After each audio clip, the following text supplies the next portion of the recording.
कोविड-19। कल्पना कीजिए कि आप एक अपराधी हैं और चोरी करना चाहते हैं। क्या आप दोपहर में चोरी करेंगे जब हर कोई देख रहा है, या फिर रात में जब कोई देखने वाला नहीं है? बिल्कुल सही, ज़्यादातर क्राइम रात में होते हैं और अब कोविड-19 महामारी के बीच में क्राइम हो रहे हैं और कोई देख भी नहीं रहा है, या यूं कहे कि किसी को परवाह ही नहीं है। उदाहरण के तौर पर हंगरी को ले लेते हैं। हंगरी ये यूरोपियन यूनियन का एक लोकतांत्रिक देश है और कोविड-19 महामारी के बीच में यहाँ के प्रधानमंत्री ने अपने आप को इमरजेंसी पावर दे दी है। इसका मतलब ये कि अब भी जो चाहते हैं वो कर सकते हैं और उन्हें कोई रोक नहीं सकता, और ये शक्तियां वे जब तक चाहें अपने पास रख सकते हैं। दूसरे शब्दों में कहें तो हंगरी लोकतंत्र को भंग करने वाला यूरोपियन यूनियन का पहला देश बन चुका है। लेकिन कितने लोगों को इसकी परवाह है? शून्य। किसी को कोई परवाह नहीं। हम सभी को कोविड-19 में इंटरेस्ट है, हंगरी या मानवाधिकार में नहीं।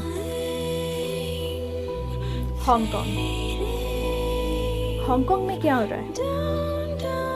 चीन एक ऐसा कानून पारित करने की तैयारी में है जो आखिरकार इस शहर पर कंट्रोल करने की अनुमति देता है, और ये सब इन्होंने इस महामारी के बीच में किया जब कोई भी सुरक्षित तौर पर विरोध नहीं कर सकता है। अजरबैजान में सरकार ने विरोधी पार्टी को जेल में डाल दिया है।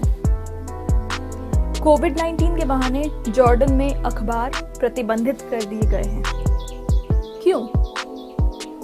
क्योंकि वे लोग कहते हैं कि पेपर से ये महामारी फैलती है। यमन, ओमान, ईरान, मोरक्को सबने यही तो किया। लेकिन इस बात का कोई प्रमाण नहीं है कि पेपर इस बीमारी को फैलाते हैं। अखबार तो सिर्फ जानकारी फैलाते हैं। 84 देशों में कोविड-19 महामारी से लड़ने के लिए आपातकाल चल रहा है। ज्यादातर केसेस में ये सही है, लेकिन कुछ देशों में कोविड-19 की आड़ में वे लोग ज्यादा शक्तियां लेने की कोशिश कर रहे हैं, और वो शक्तियां हमेशा उनके पास रहेंगी। ऐसे में यूरोप ने अपनी पहली तानाशाही हासिल कर ली और आज इस बात की किसी को परवाह ही नहीं है। राजनीति से लेकर पर्यावरण या मानवाधिकार तक विश्व ने ध्यान देना बंद कर दिया है। ब्राजील में पर्यावरण मंत्री एक वीडियो में सचमुच ये बोलते हुए पाए गए। अब जबकि मीडिया सिर्फ कोविड-19 महामारी के बारे में बात कर रहा है, तो हमें इस शांत क्षण को सभी नियम बदलने के लिए उपयोग करना चाहिए। बिल्कुल सही, ये सब प्रमाण है जिसकी आपको जरूरत है। अगर मैं एक बुरा इंसान हूं, तो ये वो समय है जब मैं अपराध करता। अगर मैं एक तानाशाह होता, तो यही वो समय है जब मैं सत्ता को हथिया लेता। देखो, वो कहते हैं ना, डेमोक्रेसी डाइज इन डार्कनेस, और ये एकदम सही कहते हैं। कोविड-19 वही अंधेरा है,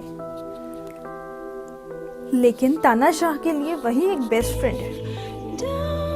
इसीलिए हमेशा सुरक्षित और जागरूक रहने के लिए यह महत्वपूर्ण है।